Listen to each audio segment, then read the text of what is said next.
The 331 Bridge, also known as the Clyde B. Wells Bridge, is a vital transportation link between Santa Rosa Beach and Freeport, Florida. The original 331 bridge was built in 1956 to replace a ferry that had been operating between what is now Freeport and Santa Rosa Beach. In the 90s, the bridge became inadequate to handle the increasing local and tourist traffic volume to 30A and Santa Rosa Beach. The Florida Department of Transportation began planning for a replacement bridge that could handle the increased traffic flow. In the early 2000s, construction began on the new bridge, which was built right next to the old bridge. The new bridge is a 4-lane, high-level bridge that stands 70 feet above the Choctawhatchee Bay.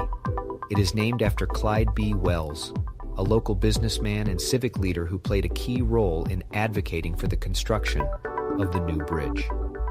The new bridge was completed around 2012 to 2013 and has since become a critical transportation link for the region, serving as a major thoroughfare for commuters, tourists, and commercial traffic, serving the white sand beaches of 30A and Santa Rosa Beach.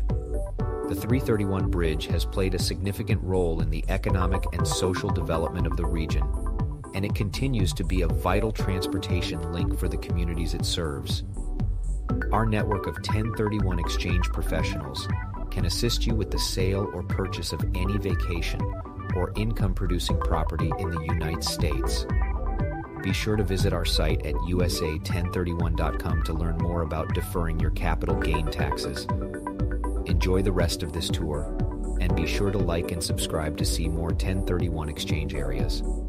Hi guys, this is Lars, and you are hearing my computer-generated AI voice. If you are a licensed real estate professional, you can make passive income by referring your out-of-state 1031 exchange clients through our network. Contact us today for details.